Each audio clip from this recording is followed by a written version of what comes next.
They didn't want to see us make it far, but we kept going and we never stopped. I feel like ever since high school, we always just stick to the script, and like we just knew what it took to get to where we wanted to be, and we just knew we needed to strive harder than anybody else. I remember times when we didn't really have nothing, but we just made anything and just made shit happen. Like sometimes you just gotta go outside your way just to follow your dream and just, you know, make these people just understand where you really trying to go. And I feel like that's what we really did for the city. And now we just, you know, created a whole type of wave out here where people could know exactly who we are and just know that we ain't coming here to play. So I made a promise that I ain't never gonna stop until they put me in the grave. It's forever the Bay.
It's like we're the biggest. Peace, beloved, peace. Feels good to be back. It's your homie, Young Content, the unofficial sensei of the culture, mastering youthfulness, contentment, NFTs, 2022, all 2022, alpha plays only. Welcome to the stream. Super happy to have this being the first stream of the new year. We have the homie TYEDIED loaded up. Let me make sure the chat is working. Hello. Let me say hello to myself. Boom. Chat is working. You know the protocol. I missed you guys. There's a lot of love being showed on Twitter. There's a lot of hype of NFTs right now. We have a wizard literally in the dojo. Going to talk to us about his process. TYEDIED. Love his name. Really awesome style. Met him in New York City at NFT NYC. But how's the chat doing? Everything good? Everything clear? We got 5 people in here. Streaming on Fada. Streaming on Twitch.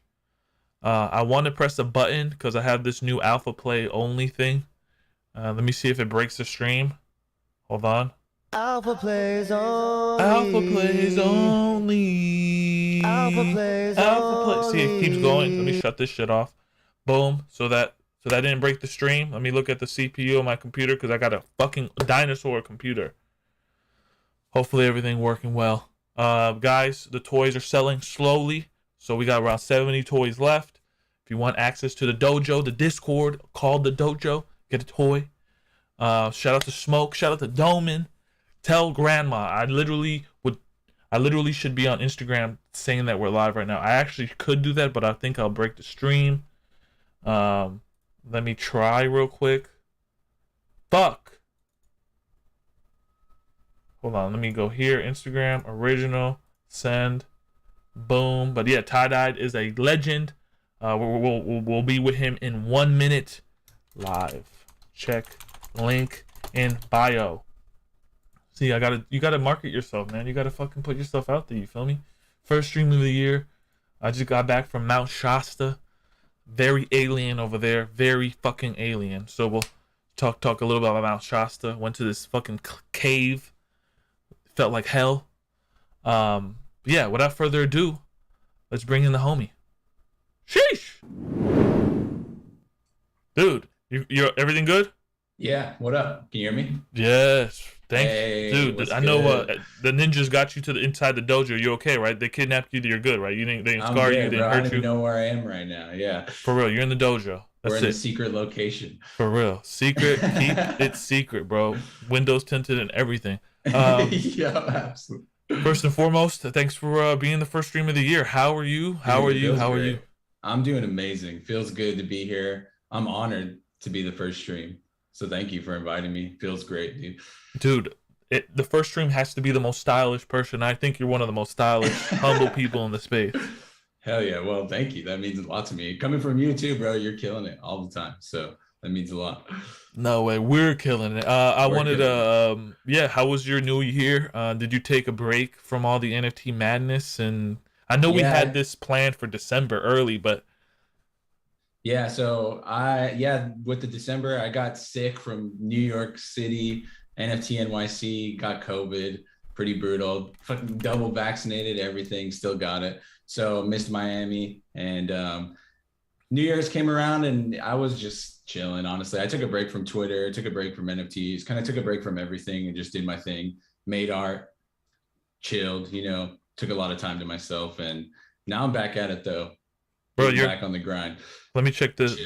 Okay, we're good there. Yeah, speaking of your art, I mean, was that process good for your art? Because you have some of the best photography, I think, in the space. Definitely you're mentioned among Drifter Shoots. You're mentioned among some of the big names. I'm really looking forward to hearing your process and your story behind that. But do you feel like 2022 is your year? Oh, absolutely, bro. I feel like every new year, I'm just like, I have so much room to grow and so much room to become the artist that's in my head. Cause like, I feel like it's so cool to hear people say that and to put me on like this level with some people that I see as like legends in the space. And like, to me, that's like amazing. And I'm humbled to hear that. But in my head, I'm like, man, I got so much room to grow and so much better to be. And I know that I have that artist inside of me. And it's like every year I'm like, all right, we're taking a step closer. We're getting a step closer. We're getting a step closer. And I don't know if I'll ever get there, but I love the grind. I love making art. It's like why I'm alive. So like, I just think that, yeah, like every new year is just another step to that goal of getting that artist that I think I could be outside of my head. Sheesh. Yeah, I'm going to show the chat some of your work very soon. But, when I looked at your work for the first time, I was like, yo, this shit looks like Tim Burton, or this is photography. This is story. You know what I mean? This is this is cinematic, dark story. This is dream. You know what I mean? Yeah. Cinematic is like the name of the game for me. Like, I think my biggest inspiration is film. Like, and that's probably like one of my end goals is like, I hope to be involved in the film industry in some way or another, like whether it be like directing or director of cinematography or something like that, director of photography. So like, I think that that's the goal. And that's kind of like the mission when I'm making an image is to like pack as much, like the 1,000, like you can pack as many words into an image as possible, like, and I just feel like cinematic and looking at a picture and seeing a movie in your head is like such beauty behind photography, So like, I really appreciate you bringing that up and like and just talking about how you can feel that vibe from my work, because that's literally what I strive for, is that vibe. Yo, that is serious. I mean, I'm kind of looking right now at some of this stuff. I'm gonna show the chat very soon. Yeah, dude. So we met in New York City. Yeah, and I think one of the stories about tie dyed, where'd you get that name from? Tie dyed. I mean, it's Yeah. a play? It's like a double entendre or something, a play on words. Or Yeah, are you exactly. saying Yeah. you So died? Is your old? yeah, exactly. Like I died. Yeah. Cause like, so when I was growing up, mostly people, a lot of my friends back then called me tie dye. And like tie dye just cause like, oh, tie dye, and like my name's Ty and you can tie dye clothes or whatever, and we were all like smoking weed and it was funny. But when I started becoming an artist, I was like, I went through plenty of stages where I was like trying to come up with different cool names, like cool ways to express myself and person to be. And I finally like it just clicked in my head like, oh, my name that everybody calls me, like if I just make it past tense and like make it into this little thing like tie dyed, it still has that same vibe to it, like, oh, tie dye, but it's like it goes with my art so well too. Like my art is dark, it has that vibe, and then like tie dyed, like I just feel like it's just such a good encapsulation of me and my art and who I am. And it Yo, was just like it was back in the day. I gotta give you the Drake soundbite here. Hopefully this doesn't break the stream. Okay. You can't see it, but everyone can see that shit is fucking. I just worked on that all day last night. Oh yeah. So boom. Hopefully we're still here. We're still here. Exactly. The first name was organic. It chose you. Doman TV said for sure. That name chose you. Absolutely. Were you always been kind of just a dark soul? What were you like as a kid? Like what was the origin of you as like a 15-year-old? I've always been an emotional person. Like especially as a kid, I was really all over the place. A lot of energy, a lot of emotion, like a crybaby. Like songs would make me cry when I was a kid. Movies would make me cry.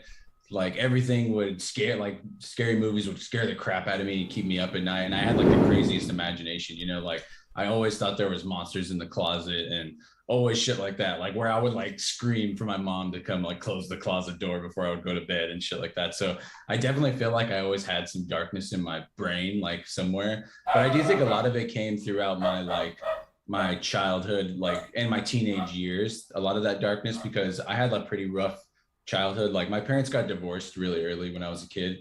Like honestly, it's actually one of my earliest memories, which is like some weird shit to even think about. But one of my earliest memories is my dad crying to me as a kid about getting divorced with my mom and like being like, I miss you guys. I'm going to miss you guys so much. And that's like one of my earliest memories. So I feel like ever since then, I've had this like darkness inside of me. Like, and it just only got crazier through my teenage years. Like shit didn't really get much better.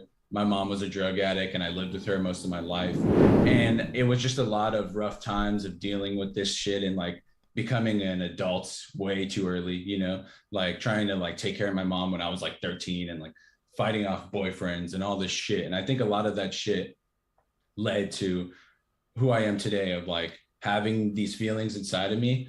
But like, it's kind of crazy too. Like a lot of people have told me before, like, oh, I never imagined you would be this kind of person when they meet me in person. They're like, I always pictured you as like some like super emo, like goth, like all like straight hair and like makeup on and like just like way different, like, and I'm like, oh, you're not an like amalgamation of like a monster, dude. Yeah, exactly, dude. And so it's always funny, like people are like, you're so chill and you're like really funny and all this shit. I'm like, yeah, like I make really dark shit, but like that's like a huge part of it, is like I'm expressing a lot of that shit that's inside me, so I don't have to be so dark and sad and shit all the time. Like that's a huge part of why I'm even alive, I feel like right now, because I found art and I found the ability to express myself properly, Yeah. And if it wasn't for that, I have no fucking idea where I would be right now, to be honest. It's wild because for the chat, when I met him at NFT NYC, he's literally the brightest person in the fucking room. The brightest person in the room, greatest energy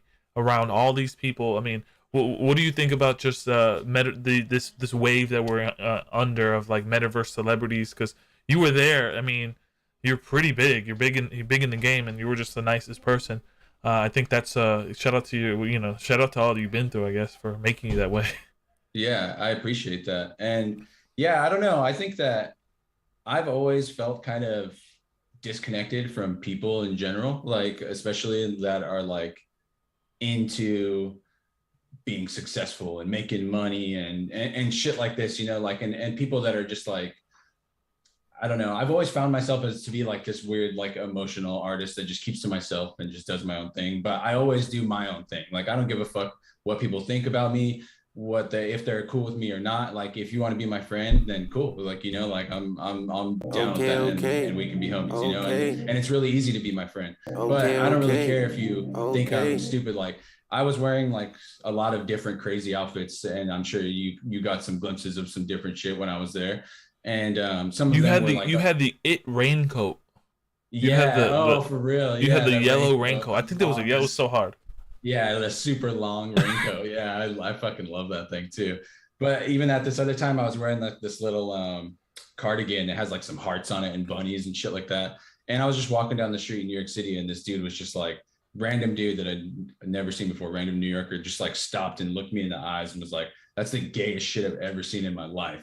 And just like kept walking. And I'm just like, okay, like, bro, like weird energy. But like, that's the kind of shit that I'm used to dealing with, because like, I'm so myself that like people judge me all the time for shit like that and don't want to fuck with me because of it. You know, like I'm the kind of person that will like, I'll wear a skirt and tights and like rock a fit like that, you know, Legend. or like do whatever the fuck I want to do, you know, and like, people will hate me for it, and that's cool. Like whatever, like I don't hate you, you can do whatever you want to do, but I just do me no matter what, you know. So like when I'm in that situation in a room full of all these cool ass people, like Beeple was there that night, that last night, you know, and like all these people and all this crazy energy and shit, and I'm like, I don't know, I'm just gonna do me, because this is all that I've ever known, and this is like, this is all I've ever known how to do, is be me, you know. And it's proven to make me happy, make me some of the best friends I've ever met, you know, and just like give that energy that I want. So it's like, yeah, I think it's really cool that you said that you found it admirable or whatever, that I'm like just myself in that situation, because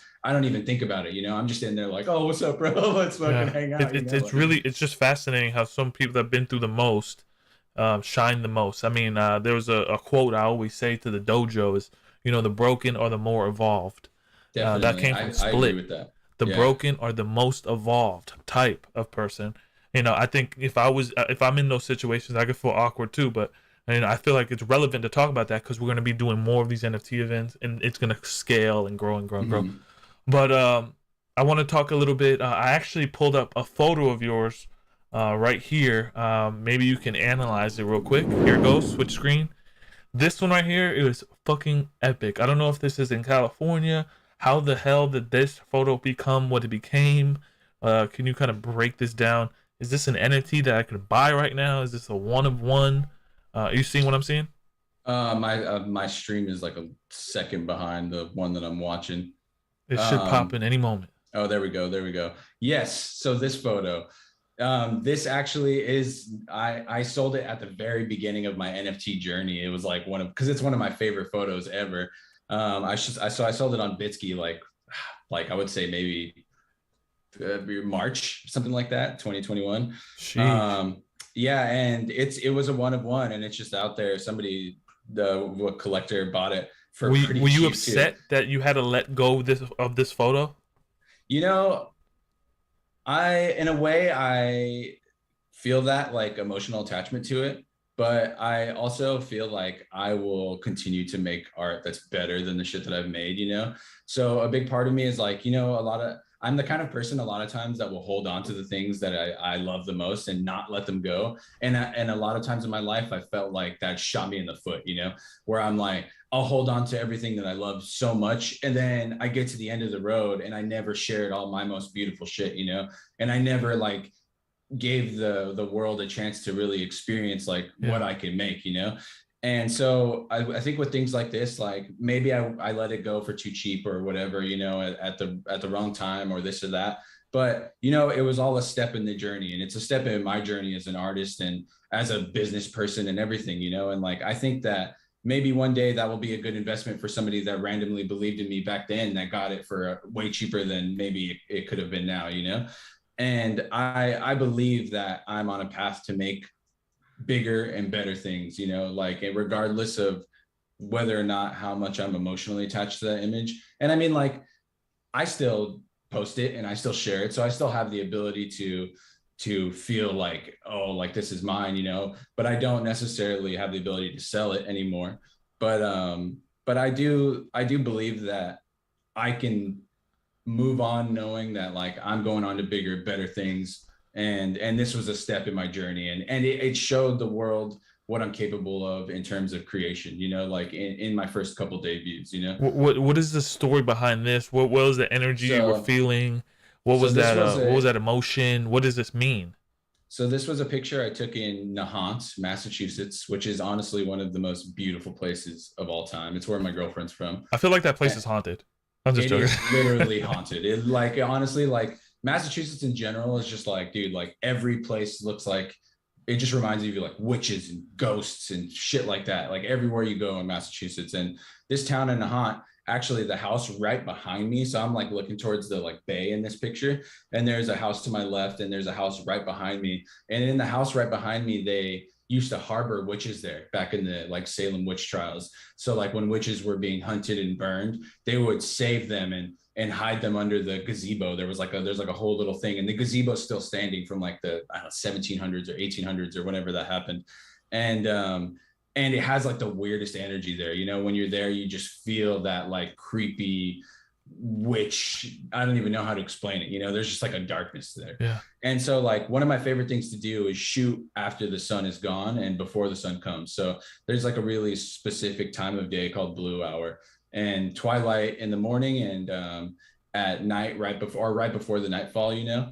And those are my favorite times to shoot because you get this like really deep blue in that covers everything, and it's almost like a color grade in itself. And then from that point on, I can manipulate those colors to give me something kind of like this orange where it's like really dark, you know, like dark, deep, moody, broody colors. Those are my favorite. And that's like I've been practicing for years trying to find and manipulate dark, deep, moody colors. Is like that's like my like goal is to like be one of the best at getting these dark colors and like and showing the emotion that they can give you, you know. So this photo in particular was like about like more than anything like feeling helpless, like a lot of these photos will be like a moving on, like kind of, you know, like and in this way I kind of was making a photo that was like me almost giving up and like being taken by this light, you know, this energy that is in the space, you know.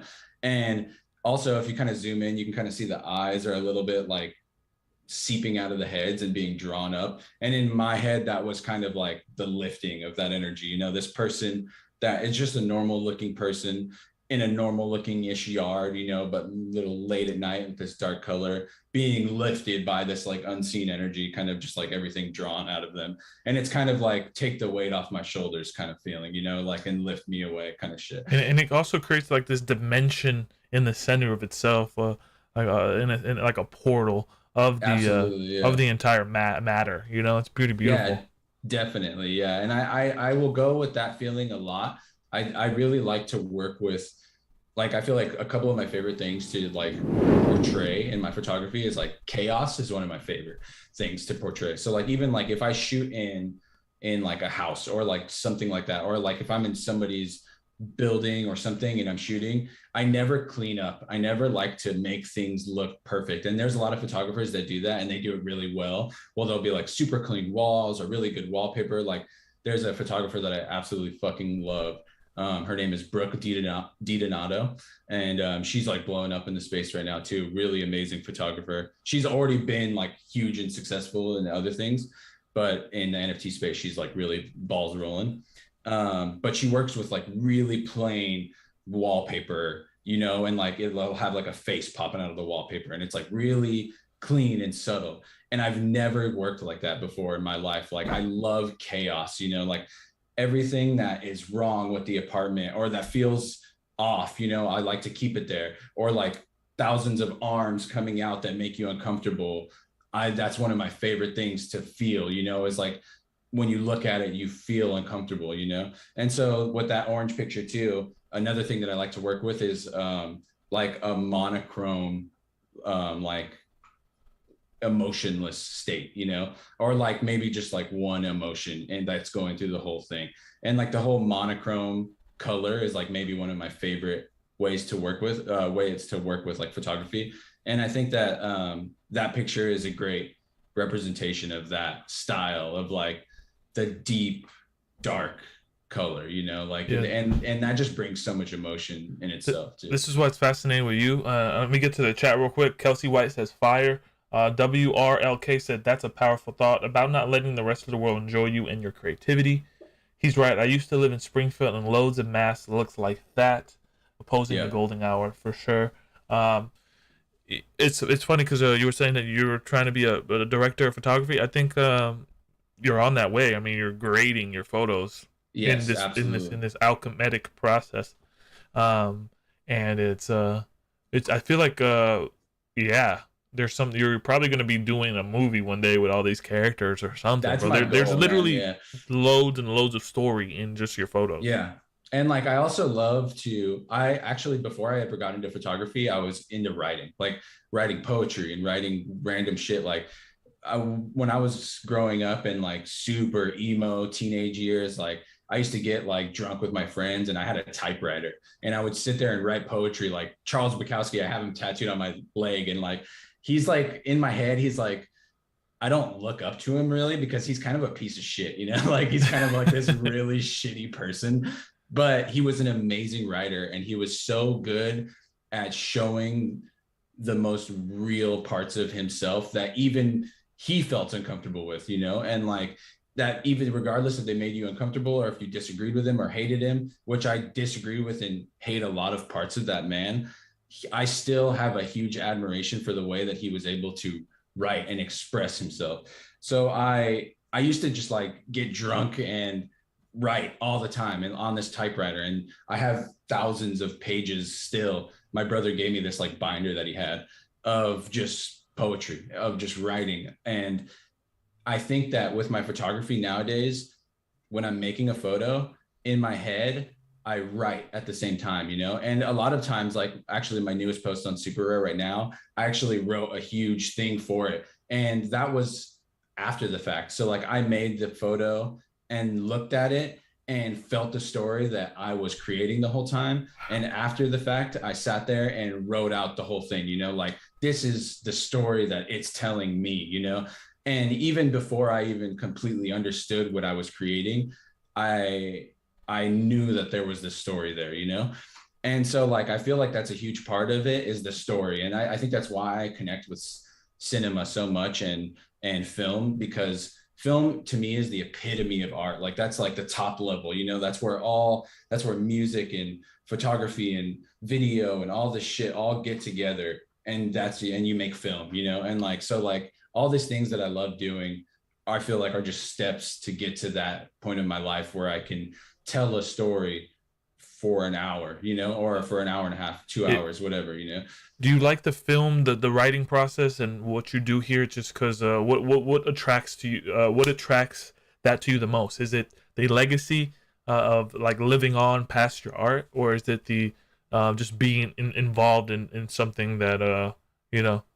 I think more than anything, it's the ability to tell a story to someone that I couldn't express properly just through words, like talking to you right now, like talking to you about like something that scared me or something, you know, wouldn't translate as well to us just having a conversation as much as it would if you sat there and you watched a 15-minute video that I made that made you creeped out, you know, that gave you that feel. Like I feel like it's a form of communication, kind of like music when you're listening to a crazy fucking guitar solo or like a super good verse or something like that, and you're like, man, I can feel this person's soul, you know, and it's like hitting me in my soul. That's like a form of communication that I can't just tell you, you know. I can't just sit down and be like, this is how I'm feeling, and like, yeah, we could talk about it, but it won't hit you the same way that like a song would, you know, when you get goosebumps in your body and shit. And I think that film has always done that for me, where like I can watch a movie and I can feel this universe that they want me to feel, you know. I can see through this window of like another plane of existence. And I think that that's why I love film so much, is because I can create this window that you can see through this window into my brain of this story that I'm trying to tell you. And I can communicate this feeling to you. And honestly, it's not even like legacy or anything like that. I more than anything want to create art and get bigger and all this stuff to inspire other people the same way that I got inspired by like watching Stanley Kubrick and all these other, and like listening to these musicians. Like those kind of people saved my life, you know, like I got into art because of people like that and started creating because of people like that.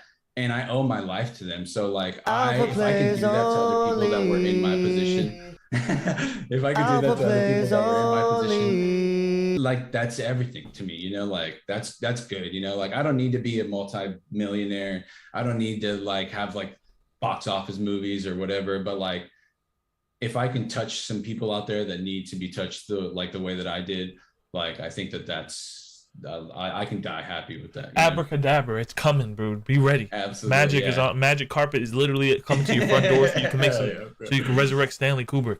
Nathrax said Dojo checking in.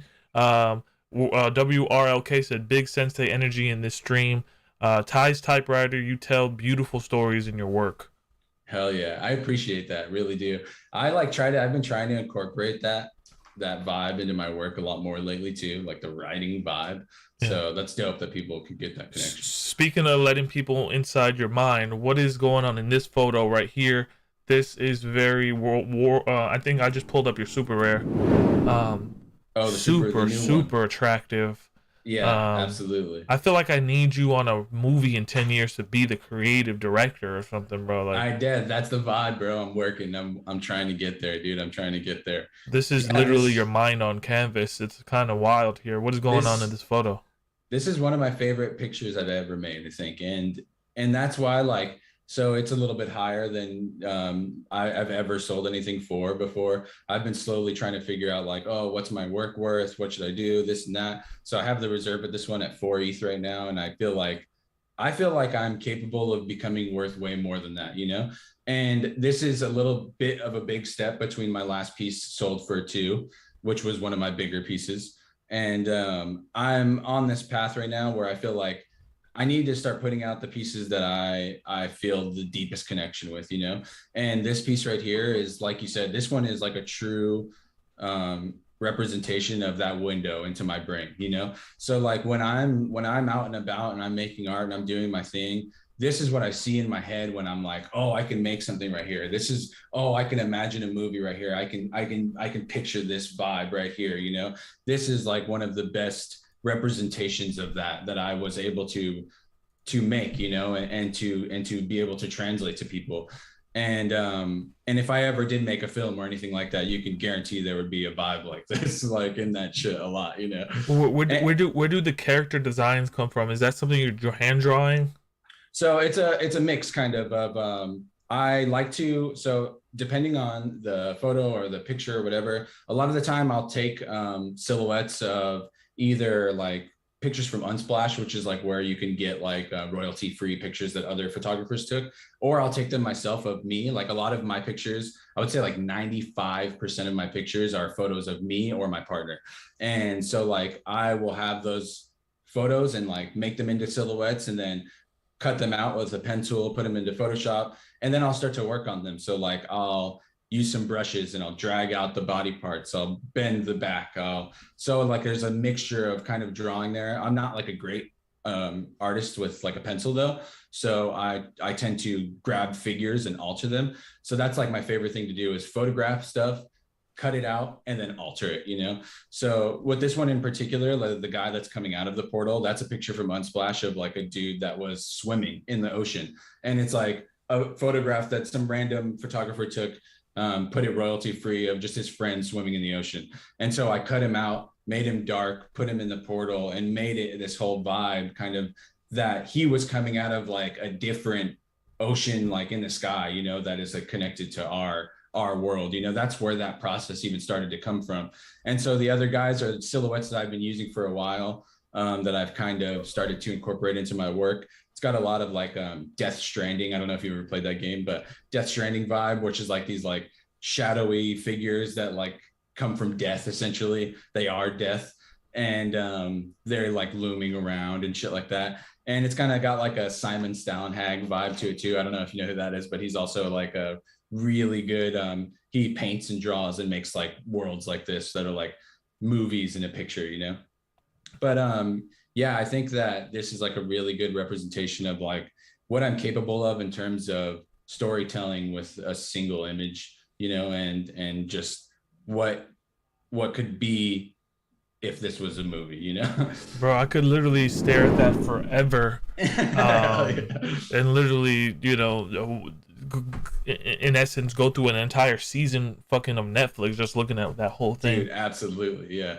There is some serious stuff. I mean, I love the what you do with the eyes, where they like they're. I don't know if that thing you do is like soul comes out the eyes, or the Yeah, eyes exactly. are. Yeah, the light of the eyes and it like drags up. Yeah, I love it. It's like one of my favorite things. I do It's it like all the actually time. beautiful to see that. Thank you. Like I to appreciate see the dimensions. You know, I honestly Yeah. think you might have channeled something. I don't know. Definitely. I think I do. Honestly, a lot of times, like I've never felt more connected to like myself and the universe and stuff like that than when it's like 3 a.m. and I'm making shit like that, you know, and I'm like just vibing and I'm like, I feel so good when I'm just creating art and I'm just by myself on my computer and it's pitch black around me, you know. I just feel like I'm channeling something greater than me, you know. So it's like Absolutely. I do vibe with that a lot. Absolutely. Someone said that portal to Wendy's. What the fuck? Yeah. That's after you eat the baconator, dude. That's that 3 a.m. portal. That's that Del Taco, Yeah, that exactly. Taco Bell life and Yeah. all that jazz. For Um, real. I always ask these questions to all my guests, from Ben Morrow to Matt DCL Blogger. In your heart of hearts, what do you love to do? In my heart of hearts, I love to create. I think is probably my favorite thing of all time, and probably the reason that I'm alive. I would say any sort of creation. So I like music. I love photography. I love video. I love just making things from my brain. Makes me feel the best, you know. But in terms of other things, like I love playing video games. I love consuming art. That's why I like video games, because I feel like a lot of them are very. I can put myself in this world, like you watch a movie, you're sitting there watching their world. In a really good video game, you're sitting there playing their world. Like Death Stranding is one of my favorite video games of all time, just because it's like this crazy movie that you're playing, you know. And Well, I heard people got mixed reviews with that game too, though. people, Like, yeah, so many people either that hate it or game, love yeah. it. Literally, yeah. And like I think it's because it's a slow game, you know. People are really used to like Call of Duty and all the shit where you get in, you fuck shit up, and you get out, you know. And Death Stranding's not like that. You get in, you listen to people talk, you walk around in this big, open, expansive world. You sneak around these crazy demons and try not to get caught. It's really slow, really emotional, and really weird. You know, it's super different. But that's why I like it so much, is because it's like my art. You know, it's very different and emotional and dark, and it just takes some patience, I think. But if you love film and you love consuming emotion like that, I think you can get into that game if you sit there and you fuck with it for a little bit. Someone said, "Yo, he's describing how I feel about Witcher 3 and Witcher 3, Sekiro." great game. I love Witcher 3, and Sekiro is amazing. I love Sekiro too. Also, like From Software games are just like so good. Like Dark Souls, Demon Souls. I've literally beat like every single one of them. I just played Demon Souls, waiting for the new what is it called? Elden Ring. It's coming out. That's like a new one made by those guys. Those are all really dark, creepy, Yeah, crazy games. Yeah. yeah. I think you're on the verge of either a movie or game. You can either Yeah, and you swing know, the bat like, on both of those. I've had not a ton of connections with the film industry. I've had a couple here and there, people reaching out, things, building bridges somewhat, but I've had a lot of connections and weird bridges being built in the video game industry. But the only thing is, I'm trying to figure out and wrap my brain around, how do I incorporate myself into their world into a way that like makes sense. That's not just me making photos, you know, because it's like I've never really heard of a photographer being involved in a video game necessarily, unless it was like You in can the do it, grand scheme dude. of things. Yeah, you know, and I have some friends, like I know this dude at Ben Studio PlayStation in Oregon, and he lives not that far from me, and he's the homie and he wants to hang out and shit and talk about stuff. So it's like I have some different connections that I'm building. There's this dude on I just We talking about Ben Morrow? No. No. Well, Ben Morrow's dope though. I love Yeah, he's Ben in Morrow. He's in Oregon. Oh, is he? Yeah. He's coming out Oh, with I a didn't full know that. Huxley universe video game, and Oh, yeah, damn, that's Oregon crazy. people are just special. I've seen, it feels like Yeah, y'all I got a need to band connect up with all them then. together, dude, and just create Dude, something. literally. I know, and I'm from California. I've only lived here for a couple months. I lived in Washington before that, which is like where a lot of my creepy shit comes from. Washington's like a really creepy place. But I'm pretty new to Portland, and it's super creepy here too. So I'm like literally just like I'll stare out my window sometimes and be like, I can't wait to go make shit outside right now. Like it's about to be so weird. It's like I'm living in a horror movie here. Perfect canvas. Let me give you the sheesh. Let me see if this shit works. Sheesh. You can't hear it, but it's a harmonizing sheesh right now. Dude. It's literally harmonizing on itself. It's fucking wild. You just got to change your occupation description to visual storyteller. Take that cinema industry by storm. That's a smart move, actually. That's a mogul move right there. I need to think about that more. Say again. What's that in your hand, dude? Is that a crystal? Oh, it's a little like kunai, like some wraith from Apex Legends. Oh, like knife. I just get super addicted to spinning around my hand. But somebody custom made it for me to make it look like my art. This girl that makes kunai, so she like did the deep red and the black and put a little butterfly in there. Wow. Really cool shit. Yeah. Out of every physical item you own, because we're very digi space. You know, we're very NFT'd right now. What is one of your favorite physical items that you can touch? Is it that typewriter? Is it? I think it would probably be Uzumaki, my graphic novel book that I own. Really? Have you ever read that book or heard of it or anything? No. What is it? Oh my god. Here. Can you show us? Yeah. I'll grab it really quick. Uzumaki, show it off, man. We out here. Let me get the Drake. Okay. Drake. Okay. Fucking turtle face. Right. So this right here is probably the greatest artistic creation I've ever consumed. And it's this book by Junji Ito. And it's literally just like the most beautiful art you've ever seen in your entire fucking life. I've gone through it countless times, and you can just see the connection between me and this book is insane. I got a little glossy eyed seeing that. That thing is crazy. Bro, it's insane, bro. It's like one of the best reads ever, and it's just like the most inspiring thing I've ever had or owned.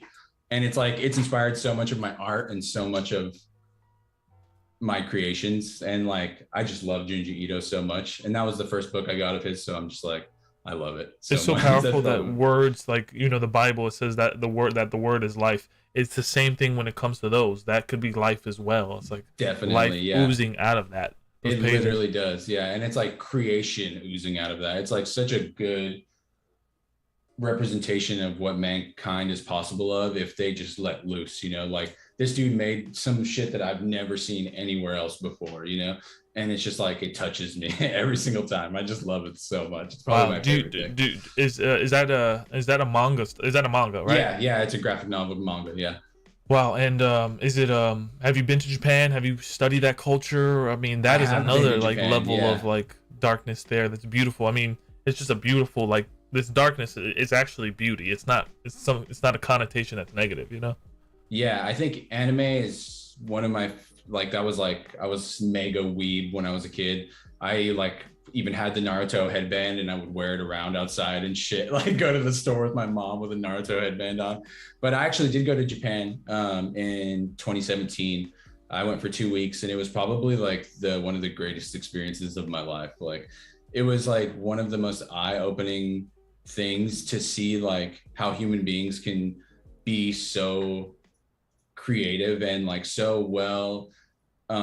Like the one thing that I love about Japanese culture is everything to them is like so like it's like an art form. So like you can, like the way that I sit here and like lose my mind over photography and spend hours on it, like Japanese culture, like they'll do it over like ramen shops and like and shit like that. Like you'll go into a ramen shop and there'll be a guy working there that's worked there for 20 years that got passed down from his dad and that showed him all the secrets and just for some ramen, and you get that bowl of ramen and it's like a piece of art in front of you, you know, and you're like, impacted by this food. And I had that happen with like so many things that I've never had happen before, where it's just like I can look at this thing and be blown away by like the like attention to detail and just like, man, human beings are capable of so much, you know, like if they really put their minds to it and put their time and effort into that.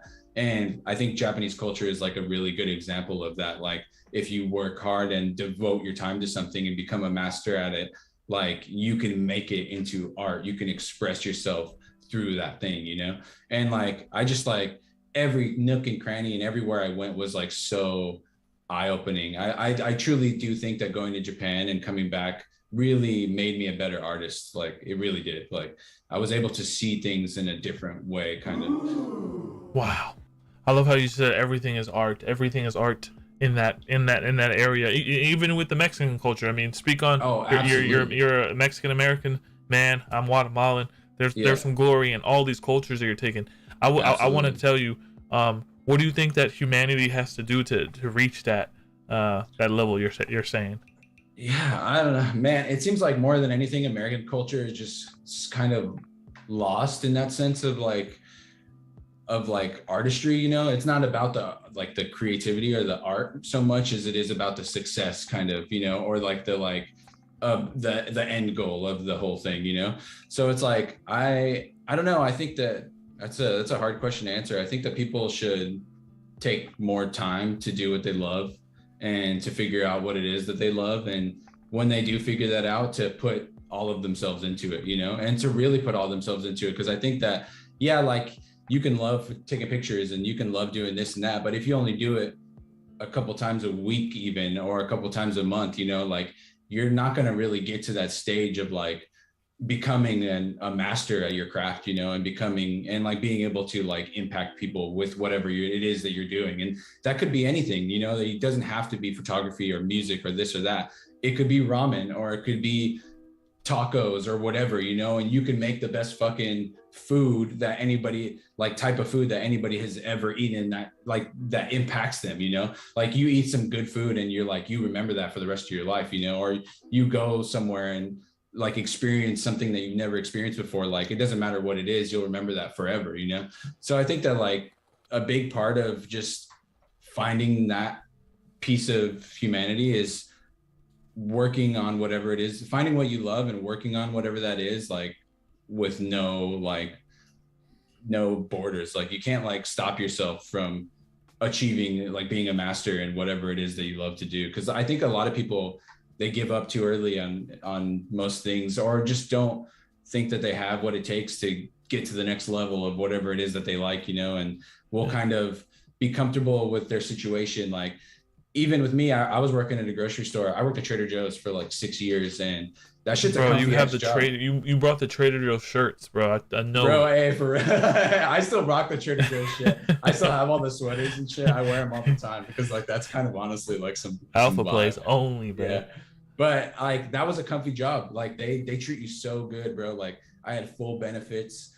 I had 2 raises a year. Like I was making over $20 an hour. And like for a grocery job where I didn't have to do shit, it was easy, you know. And it's easy to be like, oh, you know, I'm making a good amount of money. I could pay rent. I could do this. And like everything else, like you kind of, I'm too tired from work. I don't really feel like going to take pictures right now. I don't really feel like doing this. I don't feel like doing that. But in the end, you slowly start to lose that passion that you once had for like being alive and doing what you want. Because like nobody wants to work at a grocery store, like really. I mean, maybe some people do. I mean, I've never really met anybody where that's their passion, to be like a fucking grocery store clerk. But I feel like when you get comfy and you kind of start to lose track of what it is you love, everything that you love starts to get put on the back burner, and you never truly give yourself the chance to make waves with that thing that it is that you want to do in life, you know. And so like it was scary for me to be like, you know, I gotta quit my job and concentrate on this. Like I had a couple good opportunities that let me go all in on this dream that I have to create art, and I did it. And literally like my life has been so amazing since then, and so fulfilling since then. And I feel like an artist, and I feel like I'm doing what I need to do to get to that next stage, because I still don't feel like I am that master at my craft yet. And it's cool that I hear compliments and I'm like, oh, people think my shit is dope and this and that, but like I still feel like I have a long way to go before I'm like Stanley Kubrick and Junji Ito and all these people, you know, and I'm like, I want to get to that point where I feel satisfied with that, you know, and I don't know if I ever will feel satisfied, but that's a part of the grind, you know, is like just working and going and going and going, you know. When I say WAGMI, do you think that's a true statement, or is it WGMI? Do you think everyone is going to make it? I don't think everyone's going to make it. No, It's so misleading. Yeah. I'm like, WAGMI, we're all going to make it. You know, there's people that come out and hate on a sunny day just because it's sunny. I mean, there's not necessarily going to be everyone making it. I just, if we could just, you know, impact a little bit of souls, that's a ripple in the ocean. And that's the thing is, like, I think that we could, as a species, make it more likely that people do make it, that a lot of people make it, you know. We may not necessarily have the right tools that we can make that a possibility right now. But I think that you have to want to make it. You have to go out there and change shit and fight for it, you know? And I do think that if you start fighting for it, that you will make it, you know? If you do believe in yourself and you do start to make those steps and you do start to take those chances, you will make it. And I do believe that. I do believe that, like, I know that there is, like, people have different opportunities, people have different lives, you know, and not everybody can just make a couple moves and make a bunch of money and be like, oh, I'm gonna make it, you know. But if you sit here for the next 10 years, bro, like you like, if you're gonna live for like 60, 80 years, you know, like I'm 29 right now. If I work for 10 more years, like, I'll be 39, but if I work hard in those 10 years, I may be pushing 40, but I might actually be pushing a master at my craft, like, to where I'm like changing the world with my art, you know? And I think that takes a really special mind state to be able to get into that. And I think that if you think that way and you work hard like that, like, you really will make it, and you really can change the world too, you know, like little steps at a time with people here and there. Like, you might affect someone that changes the world even more than you do, you know, and sets off a chain reaction. So I don't think that we're all going to make it, but I do think that if you want to make it, you can, and it just depends on you, you know. For real. Someone said, dude, Ty is speaking big facts. Yeah, for real. Ty's definitely a multi-dimensional being having a human experience. Fuck yeah. I wanted to ask, switch it up a little bit. Are you a collector in NFTs? Do you collect NFTs? Yeah, I collect a lot. I bought a bunch of crazy shit. I try to buy a lot of photography work just to support the photography community. But I dabble in and out. Like, I got some POC stuff. Like, I got a poet. I got little things here and there. Like, I got the founder's plot from Loopify and like Loopify's team, and been working with that whole thing. So I've been dabbling in collections. I try to buy things that are not so, like, I don't have like a shitload of ETH, so I'm not really like wailing out on like crazy expensive pieces, like, you know. So I try to like support people that were in my position and that I know have good work. Like, a lot of like new good artists I see getting into this space, I really like to go in on them, help them get started, and also collect something that I believe could be worth like way more in the future, you know. Like, I think that a lot of these people are selling for really cheap right now, you know, especially with the time that's minted and like the possibilities for like these 2021, 2022 mints, like, could be worth a shitload. If Ethereum goes for the next 10 years, like, this shit could be crazy cool, you know. Yeah. If Ethereum goes for the next 30 years, you know. Any secret photographer alpha that you have that some people should check out? Dude, there's so many good ones. Brooke DiDonato, she's new, she's fucking bucking, she's crazy good. Israel Ricardos, legend, makes some of the most cinematic, crazy, beautiful photography you'll ever see. I would say Ben Zank, because he was pretty new, but Ben Zank is blowing the fuck up right now, and his shit might be like pricing people out now. So he's getting up there where he's even pricing me out, taking over. Pony Girl, she's my girlfriend. She's also a photographer. Ooh. Legend. We make a lot of shit together, and she's on like around the same level as me right now. Like, we're kind of like taking steps like simultaneously, and we make a lot of shit together too. So it's like, if you see a female like body type, or like a feminine body type or something like that in my pictures, a lot of the, like, most of the time it's her. I will do a lot of shit together. Like I'll be in her art a lot, she'll be in my art a lot, vice versa. You know, we create, and we're like very kind of similar in terms Bro, of like there's going to be darkness. a photography in real world coming out very soon of NFTs where all these photographers live in a house and then they just get broadcasted to the world, bro. Like on Bro, that some, would be sick, honestly. it's Or kind of like, yeah, happening. like kind of like how these like Twitch, like I don't know if you watch a lot of Twitch, but like OTK and OTV and all these like orgs that are like making shit together and living in houses. Like it would be cool if artists started to do that shit together and like even stream and stuff, you know, because like we have cool personalities that people would be down to get on stream and learn from our art and talk to us and do things with us. And like you can branch off and become a variety streamer or person, you know, and like not have to be so cornered into your market. And I think that there's a lot of potential there. That would honestly be sick if there was like some sort of Do you artist feel like house. photography right now is at its ultimate respect,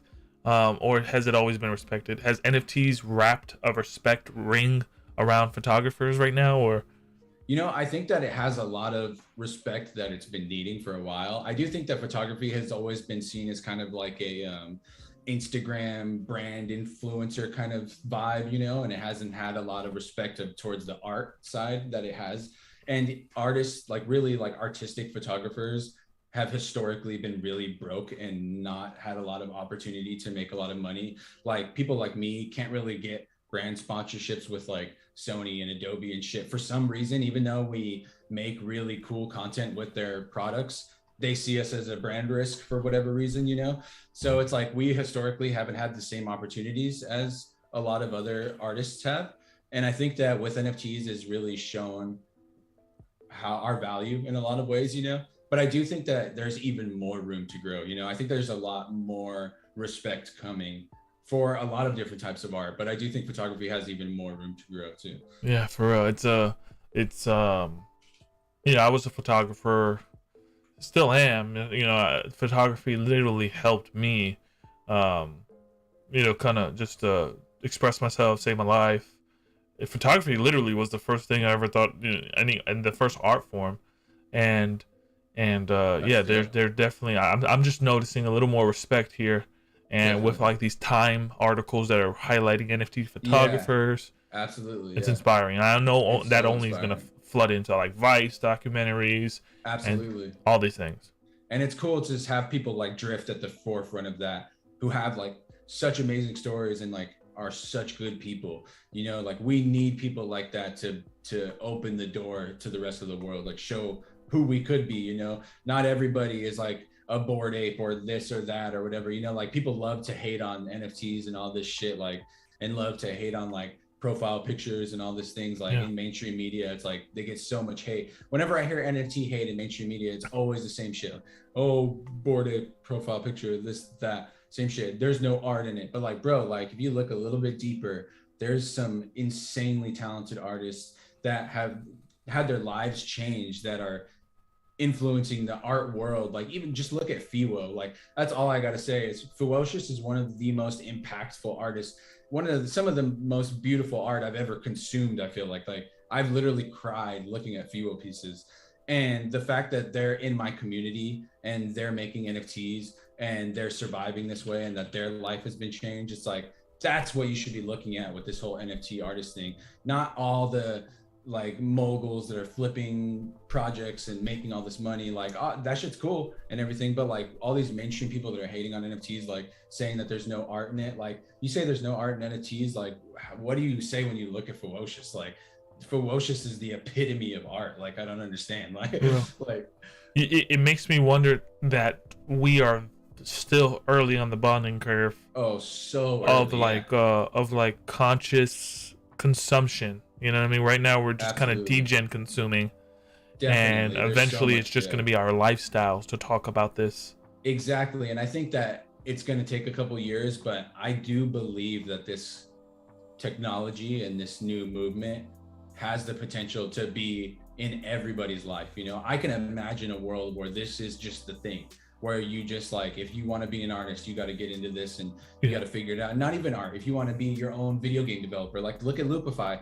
Like Loopify literally has like a multi-million-dollar like project now, you know, where they're making this actual real video game with crazy like opportunities there, you know, and it's like that wouldn't be possible without this, you know, there's no way, you know. So it's like they're out there like fighting with the best of them now, and it's like I do believe that we have such massive potential here, you know, but we do have a lot of hurdles to get over, like all the scams and all the weird shit coins and all the crazy shit that makes all the news all the time that makes people hate it, you know. So it's like we have a lot of hurdles to get over, but there's so much beauty here. And boomer policy too. Literally, yeah. Absolutely, yeah. Yeah, because eventually I you know, I'm just forecasting here, you know, you're gonna be on stream and you're gonna like, hey guys, let's plug into the metaverse, and then you're gonna upload your photo and it's gonna have this photorealism thing, and then you're gonna recreate things and show your audience into that metaverse style. It's like that's it's gonna be plug and play. It's gonna be AB. Yeah, and that's like such an interactive thing. Like that's like such a beautiful way to build a community and to build like a connection between people that vibe with you too. Like I just think if we let it evolve and let it get to that point, like there's no denying that it will change the world and take over, you know. For real. Speaking of changing the world, what's happening in this photo? I need to know really quick. Here we go. A little girl in a pool, or a grown woman. Huge man. Look, like, I don't know, the proportion scales on this is wild. This looks like what was that movie, Moonrise Kingdom? Oh yeah, Moonrise Kingdom. You know what's crazy is this is actually not that far from where that was shot. Like, what? Literally, yeah. This is like literally like right around this like area. It's like so crazy. But this picture is so like, this was the first picture I ever sold on Super Rare, and this picture really means a lot to me because this is such a vibe of like cinematic, 1,000 words in this picture, you know, like there's so much here. There's so many questions you have when you're looking at this, like who is she? Who are they? Where are they? What is going on? Is she coming out? Is she going in?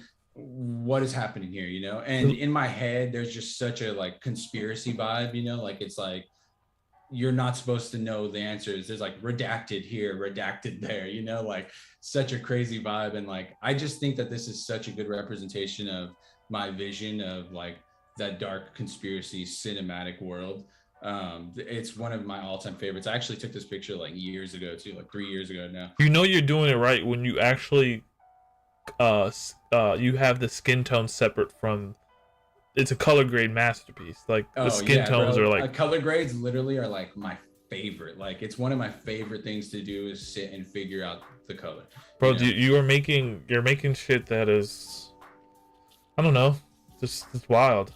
Yeah, bro, I appreciate it. This picture really does mean a lot to me, and it's like I get emotional looking at it sometimes because I put myself in her shoes sometimes too, and put myself in the feeling of like being overwhelmed and feeling that emotion of, and like a part of me is like, is she overwhelmed or is she about to take them out too, you know? Like I don't know, like there's also a vibe of like she could be more powerful than we even think she is. And I also took her face away too, so there's like a anonymity there. So it's like there's this anonymous vibe. That's one of my things that I really like in my photos is I don't like there to be so much personality, because I like it to be something that most people can connect with and get on a vibe with, you know? So if there's less of like a unique personality there, it's better for me. I like very like you don't know who they are, like you don't know what kind of person they are, what they look like I really love that. Yo, I swear, because the title of the stream is TYEDIED, the Wizard of NFT Photography.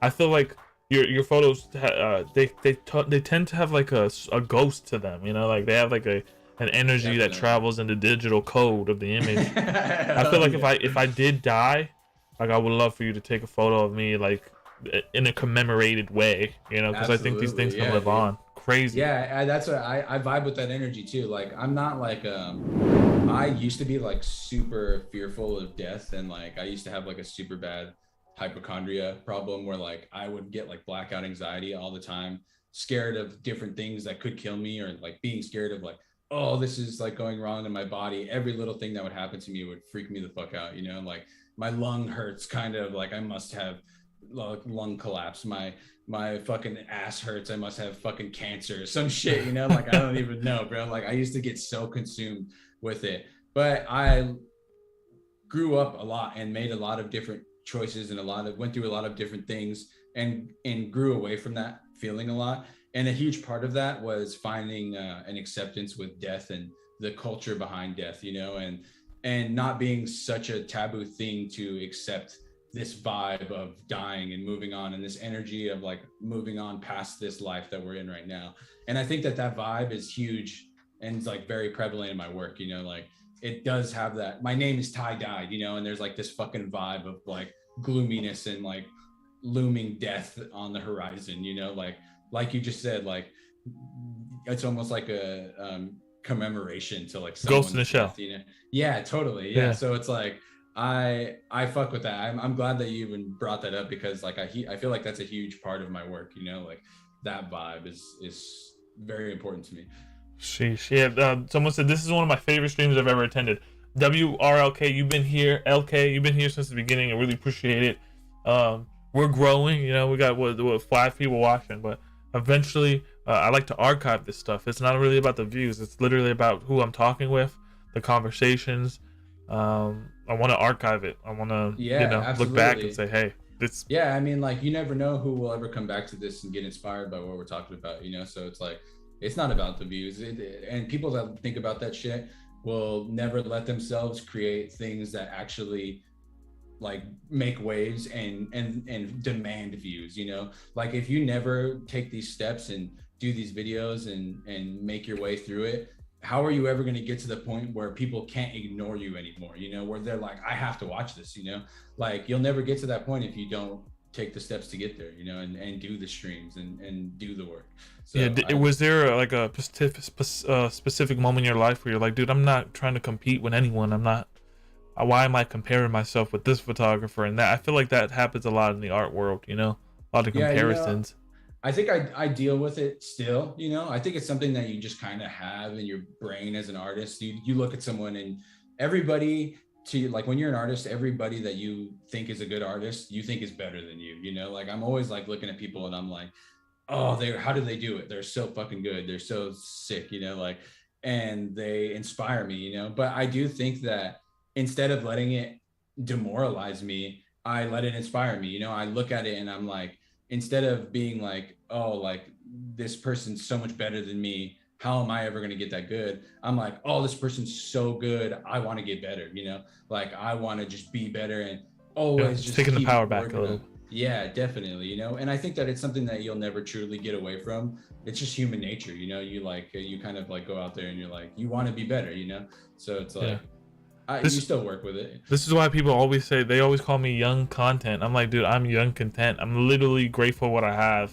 Yeah, literally, you gotta be. Yeah, it's like that is where the richness comes from. Rich is a state of mind, bro. It's literally just being like grateful what the little you have, because you can expand. Like you can continue to expand. You continue to have an abundance mindset, and nothing can take that away from you. I think that kind of goes back to what we were saying too, with like, what do I want from the end goal from this? Like, do I want to be remembered through my legacy of film and all that?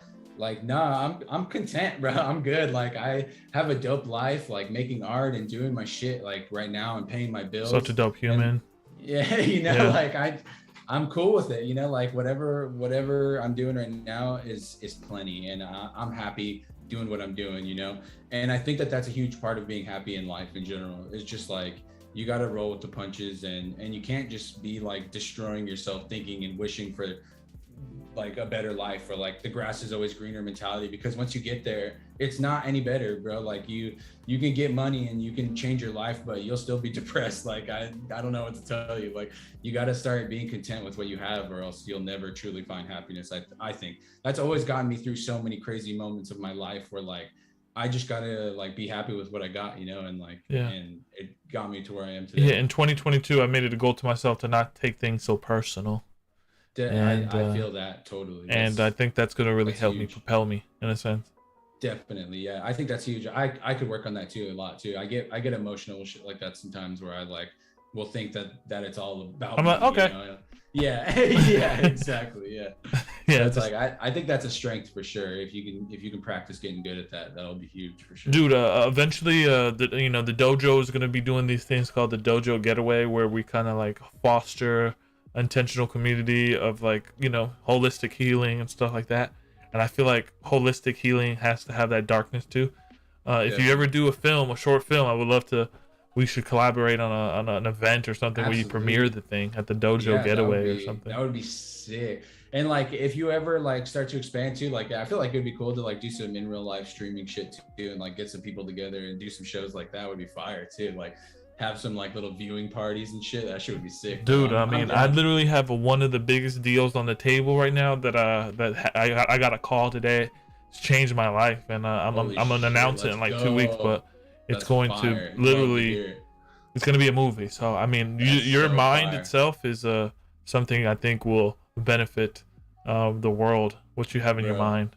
That's fucking amazing. I'd love to hear it. Like whenever you think of me and being involved in your world and you think it might be a possibility, hit me up, bro. I'm down. I love your energy. I love this vibe. As soon as I met you, I was like, I'll go on your show for sure, bro. You're fucking dope, dude. Yeah, I still rock your little pin on my bag, actually. For real? Your last pin, yeah. I rock it on my bag, bro. That is love, dude. I mean, you know, I know the homie Jay Silva. He's a great photographer, and then you and it's just, I know that the space is going to scale 1000x, and there's going to be a lot of different NFT photographers that are just like kind of knocking at the door and making their own smart contract and trying to break in. I feel like the early OGs here, like you and Drifter, JN, that's something that, you know, I can't work with everyone, you know? So yeah, totally. Yeah, definitely. Well, how do you balance that, working with everybody that wants to come and work with you? You know what I mean? I feel like I feel bad about it sometimes. It's hard to be like, to take the step back and to be like, I just got to do me. But I'm honestly, I'm really one to just do my own thing. You know, like I find it really hard to be like, to get models that I like working with or anything like that. Like I'm very selective of what I think helps portray my image in my mind, you know? And so like, I'm always down to try it out, you know, at first, like, oh, you want to work on something together? Let's do it. You know, let's figure it out. But I'm really like, I like to do my own thing. Like most of my best pictures or some of my like most renowned pictures, I just created just with myself, you know, or with Robin, my partner. And it was just us, you know, just out in the fucking wild doing our thing, you know? So it's like, I do struggle with that a little bit. I think that I probably could, especially if I'm trying to get into the film industry and all this shit, I need to learn to work with people better. But I have a really strong vision in my head of what I know works and what I know I want, you know? And it's hard to get people that can vibe with that vision the way that I want them to, you know, like the right way. So I think that I struggle with it. I really do. It's hard to find the right people to work with. Yeah, speaking of the right people, guess who popped in the chat? The homie Abana himself. Oh, Abana, what up, says bro? The legends, and Ty always got the fire earrings. Sure. Speaking of a character, Abana is one of the best people we have in entire NFT space. Very hidden, literally hidden gem. Honestly, like just one of the coolest people I met. Real as fuck. Too. I'm not gonna be a diva about his business. We'll talk to you. Stylish. Just gave me like the most dope little fucking rolling papers too, and I've literally smoked so many joints with those papers, bro. Like literally, like so fire. Like I don't know, like I love that. I love that motherfucker so much. He had like the best energy ever, and yeah, he dude. Stuck by me like I met him that day, and he stuck by me like we were homies like forever, bro, and just gave me such a good vibe, dude. Like I do feel like I'll be homies. Did anybody give you a bad vibe at that? Because there was a lot of pretentious shit going on, and then you just have just the weirdos and the cracks just hanging out with each other and stuff. It's kind of like high school. I feel like this shit is high school. It is like high school, definitely. Yeah, there's a lot of groups and shit like that. For sure. Nobody really gave me a bad vibe, but a lot of people just didn't even give me the time of day because they don't know who I was, you know, or whatever. Mm-hmm. And they have their own little groups and shit. So like a lot of people will just be like, oh, well, like what's up, and then like go do their own thing and not even want to talk, and that's cool. It's whatever, you know. But I don't think anybody really like, I was like, oh, this dude's a piece of shit. Everybody was pretty nice and cool, you know. But like Too Much Lag and like Abana and shit, they were like instantly the homies, you know. Like I was like, what the fuck, let's fucking hang out, you guys are the shit, bro. They were like, let's go get food, come to this party with us, let's fucking hang out, you know. And it was just like such a vibe, bro. And like I really do like have a lot of love in my heart for them, because like I was there by myself, like from Portland, like I said, like I don't even know anybody in New Yeah, York. Really, it was our like, kindergarten event drop off, so to speak. Our literally, kindergarten. yeah. I was just out there, just like maybe I'll meet some people and hang out and do some shit, you know. So it was really cool of them to make me feel like I was with the homies that whole time, you know. Yeah, there's eventually going to be like a Met Gala for us where the stylish people are going to just like show off their fits, Dude, and seriously, Abana is that was definitely one going thing. to. Is like NFT NYC. I saw some of the fucking most fire fits ever there. Like some people were looking so dope, bro. Like holy shit. Yeah, I could count on my hand how many dope fits I saw, and you were one of them. So Yeah, you must have been inside the other things. So, someone said low key wish I could get a tie piece on Singular's marketplace, but I understand why people prefer to mint on Ethereum. Plus, Singular maybe needs a bit more presentation for photography NFTs, I suppose. I've never heard of Singular. I don't think. No, I haven't. I haven't. Are you trying to cross chain? I haven't yet. Or you know what? I posted one picture on Tezos when Tezos was like first blowing up. I had a picture that I liked, but I didn't want to post it on Ethereum. I didn't really know what to do with it. So I posted one picture on Tezos, and then Tezos and our like what was it? The website that everything was happening on. I can't remember what it's called. What was it? Yeah, Hen. His set nunk or whatever. That website's like not even existent anymore. So I was like, I don't know, I'm good. I'm good on doing all that. It's been straight Ethereum for me for the most part. Will you ever like explore like generative photography 10K collection? You know, I with all the characters you develop here that can kind of like trade in, trade out. I've thought about doing something like that, or just incorporating my photography into some sort of project like that, like a bigger project that's way more affordable. And I'm actually working on something right now that I think could be really cool, but I'm only doing it by myself and I don't know how to develop and all this shit. And I've been in talks with some developers and stuff like that, but some of them didn't really necessarily see eye to eye or like kind of just fell off conversation wise. So I think I'm still trying to find maybe a right relationship where somebody can help me with something like that.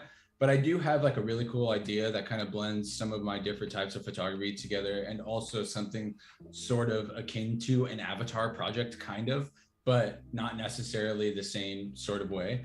But all the assets are my photography and my creation. So it's really this weird, unique take on the whole process. But I think I need a little help ironing it out a little bit. So I've been trying to like test the waters and see what's going on with it. Yeah, I definitely need to get a piece of yours for sure. That's one of my goals 2022, at least get one piece for my metaverse cribbo. Hey, hell yeah, bro. That means a lot to me. I appreciate it. I hopefully will have more stuff out that's like not just like super rare, like, you know, top fucking tier kind of shit. That's because I know a lot of shit on like when you just stick to super rare, it's like that pretty much cuts out like 99.9% of the market, you know? So I definitely have some plans to get people back into it. Like I love the collection aspect. My first collection was fucking insane and did extremely well. It sold out in like 2 minutes. And I really want to add on to that. I've been working on a part 2, and then I'm going to end it. And I'm going to release a book too of those pieces. And I'm going to sell the book and also just gift it to everybody that owns one that wants it. Ooh. And so hopefully part 2 comes out in the next month or so. Or maybe 2. I still got a Alpha plays only. But yeah, that'll be way more affordable. Those Alpha pieces plays are only. like collection style, you know, so those will be easier to get into, and you can expect the book to come with it as well. That is sick. That's sick as heck. Shout out to Chimo Do and his book, and just some of the great legends out there. Yeah, those books are important, bro. I know. I've never made like an actual real photography book because I've always just been like grinding out weird shit. I made some zines and stuff like that, but I think I'm really ready. I have like such a huge body of work now and like different styles that I'm really ready to start knocking back some like nice physical projects, you know. For real. That's awesome, dude. I mean, it's been a real treat to kind of get to know you more. Is there any like hidden alpha projects that are out there that you can share with the dojo? There's so much bullshit being minted today, pumps and dumps and derivative projects, more doodle derivatives, but there has to be something good out there that you know. So like I'm trying to think. Photography wise, no, you don't even have to be photography wise. So non-photography wise, dude, I fucked with Loopify so much and like that whole thing. And like, that's like not even that high of a price point to get into, like getting the founders plots and shit. And I don't know if anybody knows anything about that, but if you own the founders plot, like you actually get a piece of land in his MMO, like video game that he's working on. And with that piece of land, like you get your own skin on your own character, and you get like all, like you can even make a shop. Like that's like his idea is like, if you have a house in the game, you can make a shop in the game and sell your artwork in the game, like to like other people that play the game, and it'll be like free to play for everybody else, but the people that own the land have shit like that. So that's one that I'm like so in on. I like all the Wilder World guys. I don't know if you've heard Shout of them. out to Wilder World, Dude, for sure. Wilder Cars, Wilder Cribs. Dude, yeah, like I invested into like just their coin like a while ago, bro, and that shit has done like 400% or some crazy shit. It's been like insane, and they just keep coming out with crazy new dope worlds that I'm like, man, this is gonna be so sick one day. Yeah, so, they partner with Huxley on Ben Morrow's project. Huxley is a post-apocalyptic, you know, novel. That's fire, bro. That's so fire. And they like their shit is so clean. Like it reminds me of like AAA video game shit, you know, like it's really good. So like those are probably like the two that I'm like really heavily like invested into, I would say. That's wild. That's wild. That's awesome. I know I think 2022 is going to be the year of play to earn, and we're going to literally have a lot of content for our streams where we're just playing some of these crypto NFT based games.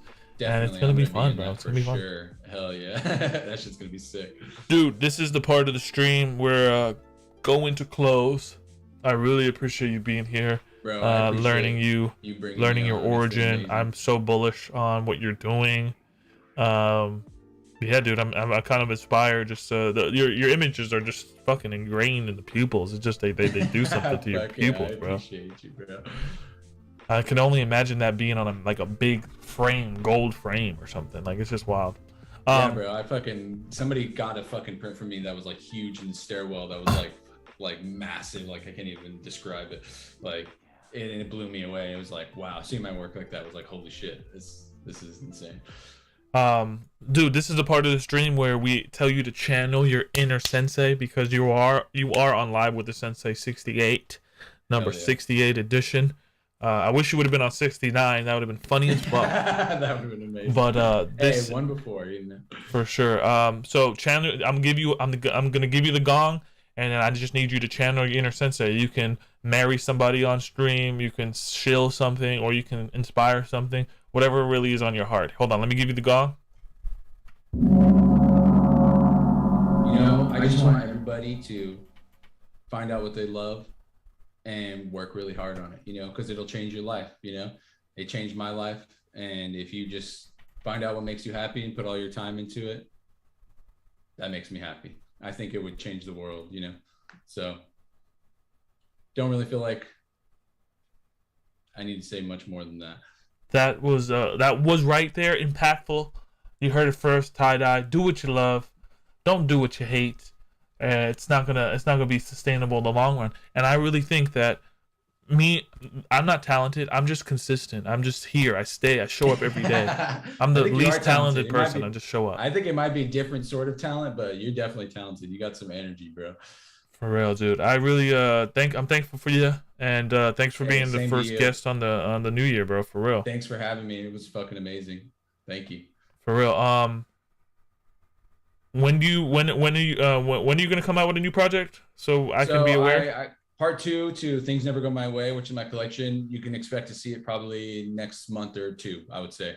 And then until then, probably just little super things, shit like that. Yeah, and guys, right there is his Twitter @_TYEDIED. Make sure you hit him with the follow. Everything too. Tie-dyed on everything. On everything. Abana says bigs ups to the crew. Sheesh. Yeah, we're out of here. Live the dream. Eat vegan ice cream. And above all, stay content. Peace. Later.